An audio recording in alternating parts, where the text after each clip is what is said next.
Our presentation is about the multifaceted artist Tracy Emin by Taylor Bodnar and Kylee Stewart. Tracy Emin was born July 3rd, 1963 in Croydon, London, England, making her currently 60 years of age in March 2024. Tracy has a wide range of artistic ability and skill, including the usage of technical illustration, painting, drawing, and different types of sculptures. She attended the Medway College of Design, attaining a fine arts degree in 1986, and earned a master's degree in painting from the Royal College of Art in London in 1989.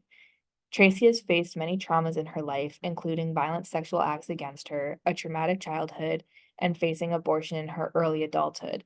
These experiences have had a big influence on her work, which has led to conflict with the media and critics on her artwork, causing strong feelings, opinion, and shock due to her illustration of various sexual acts and reproductive organs. The first artwork of Tracy's that we include is Everyone I Have Ever Slept With from 1995. Everyone I Have Ever Slept With is an applique tent that was first shown in the South London Art Gallery in 1995. Emin considered Everyone I Have Ever Slept With to be one of her two seminal works. For this work, she appliqued all 102 names of all of the people she has ever slept with inside the walls of a tent. She notes that she did not necessarily have sexual interactions with all 102 people that she included, just people that she had slept in the same bed as. The tent serves as a protective barrier in a personal sphere. However, there is an aspect of vulnerability due to the thin and transparent walls. Although this piece was bought, it had burned down in a warehouse fire in 2004 and was never remade, as Emmons stated that she could not possibly recreate the emotion that she first felt while constructing the piece. The second artwork of Tracy's that we will discuss is The Exorcism of the Last Painting I Ever Made, which she created the following year in 1996. Emin's Exorcism of the Last Painting I Ever Made was a 3-week-long project where she locked herself in a room within an art gallery. This is the second piece that Emin considers one of her seminal works. She has noted that when she was pregnant, she could not bring herself to paint as the smell of the medium she used to paint had made her ill. Following the unfortunate loss of her unborn child, she again refuses to paint, but this time because she was punishing herself. Through this project, Emin forced herself to confront her anxieties and guilt surrounding painting and created a series of vulnerable artworks detailing her journey. In 1997, Emin created Terribly Wrong. Emin's Terribly Wrong monoprint on paper was inspired by another artist, Eon Shiel. It is a type of immediate expression in which she details the horror she experienced whilst going through an abortion. She notes that art has served as an important outlet for her during these traumatic experiences, ultimately allowing her to heal from her pain. When discussing this artwork, she emphasizes that the art is not always about nice things and that part of the ideal beauty are also painful memories.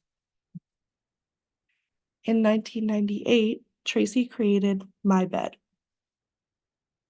My Bed was a ready-made sculpture that was inspired by the state of Emin's own bed following a bout of suicidal depression during a troubled relationship. This piece of work was of particular interest to art critics, who debated whether or not it should be considered art. They argued that her artwork was too sexually motivated and labeled it as boring and lazy. However, supporters respected the honesty and realness of the piece, where Emin ignored societal expectations of how a woman should be and instead embraced the vulnerability of womanhood. Despite the criticized rhetoric, this piece was greatly recognized within the art world, and although Emin did not win, this piece was nominated for the prestigious Turner Prize in the same year. Here is a video of Emin describing her artwork, My Bed, in her own words.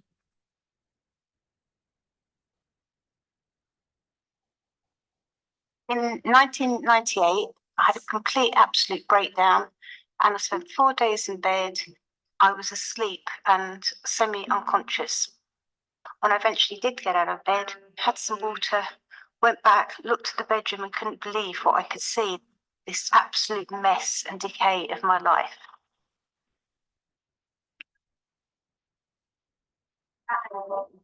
When I'm installed in the bed, it's kind of really sad and very depressing because I'm actually going into a time capsule of my past.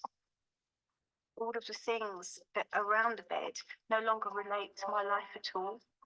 The contraceptive pills, the condoms, the small knickers, even the belt, that was the size of my waist. The idea of being with someone and not being with someone, how much life changes.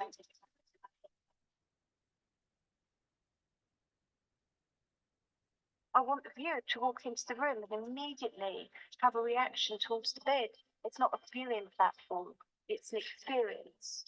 Art isn't for looking at, art is for feeling. And that's what's important. The next artwork we will discuss is I Want My Time With You, made in 2018. I Want My Time With You is the largest text piece that Tracy has ever created and one of her most censored pieces. It is a 20-meter long neon light installation that hangs in St. Pancras International, which is one of the busiest railway stations within the UK. According to an interview with the Royal Academy, Tracy wanted the message of this free public installation to be simple and open-ended, with the ability to be translated differently for each person, while also reminding busy patrons to live in the present and cherish the time spent with their loved ones. The last piece of artwork that we will include in Emmons' 2023 creation is You Should Have Saved Me. You Should Have Saved Me is a piece of artwork made entirely of bronze that depicts the crucifixion of an individual. This artwork is a part of a set of works that Emmon first completed after recovering from cancer. This is her most spiritually motivated piece, as it compares the crucifixion of Christ to the crucifixion of human suffering on earth. She personally compares the crucifixion to the sacrifices that she faced herself, including the loss of her bladder and being childless. This piece is an overall ode to her unfortunate childhood and that nobody saved her when she needed it the most, but eventually art became her savior. Emmon has been notoriously outspoken regarding being a woman within the art realm and the struggles that come with it. Her work has been so heavily criticized, which she believes is due to her being a female artist. Emmon details how artwork similar to hers, but done by male artists, is criticized to a much lesser extent, if at all. She furthermore notes how art critics dislike her as a person and how she presents herself, which they let bleed into their opinions of her art. The same characteristics that are seen as taking charge and as powerful in a man are seen as hysterical and bossy in her. In an interview called Those Who Suffer Love, she also discusses the importance of femininity and the idea of bringing women into the art world. Tracy discussed that she found it difficult to fill, as she quotes, a tomb of space that she felt was meant to be filled with big masculine art pieces that would take up the entire art space. She notes that she fills the room with feminine artwork that was made with poorer materials that represent love, romance, and poetry, giving the illusion of what goes on in the mind. She quotes, "The work is not honest, but it is pure. It comes from an emotional context. You cannot argue with heartbreak. You cannot argue with familiarity. You cannot argue with jealousy. It is what it is, and it is a raw emotion, and I deal with them on the gallery wall." As stated in class material under incantational theory, being recognized by the art world is crucial for an artist. Given Emmons' controversial position within the art world and the boatloads of criticism that she receives, why is it that she is even considered an artist? Firstly, her works all have the essential factors needed to deem something a work of art within the art world.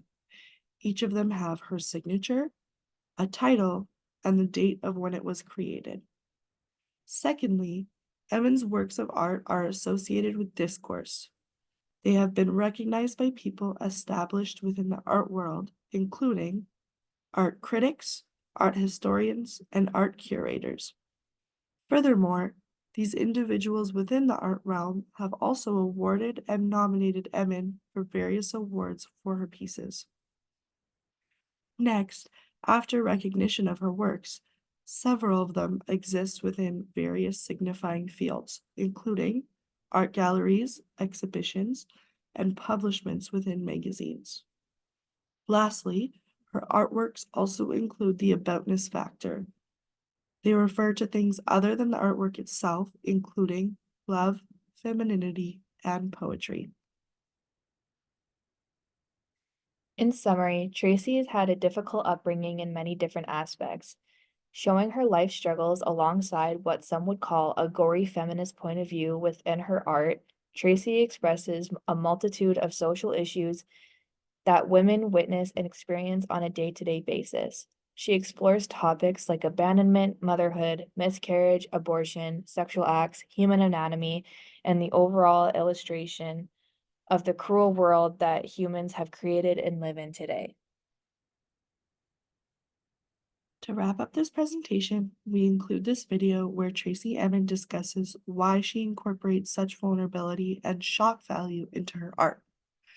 She notes that she is able to be so vulnerable despite the harsh criticism due to women in society being much more outspoken through women empowerment movements such as the hashtag #MeToo movement. She opens up on how her art is not just about her, but about women as a whole. Happen to be women, not men, but women. And I was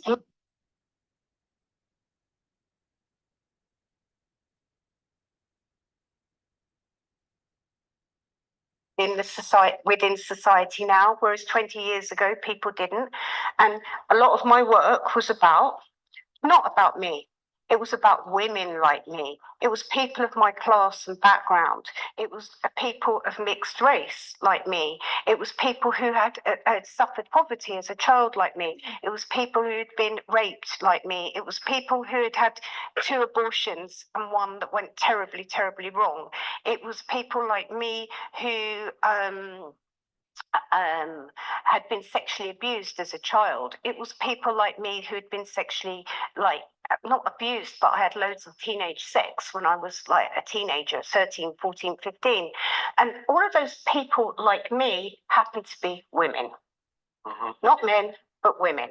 And I was making work about this stuff, and they go, "Oh my God, she's making work about abortion again. She's moaning on about abortion. Oh God, she's going on about rape again."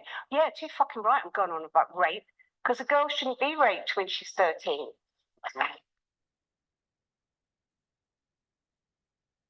Thank you for listening, and we hope that you enjoyed learning about Tracy Emin.